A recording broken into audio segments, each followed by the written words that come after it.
అయిపోయిందన్యా. దా ఇలారా. చెప్పన్యా. ఇవాళ చాలా వెళ్ళిపోయి ఇంటికి.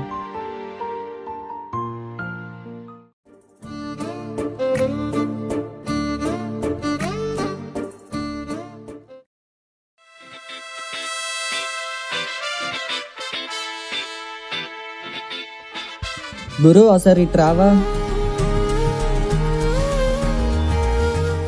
చెప్పన్నా. ఒకసారి ఇంజిన్ ఆయిల్ చెక్ చేయవా గురు? సరే పక్కెట్టు గురు.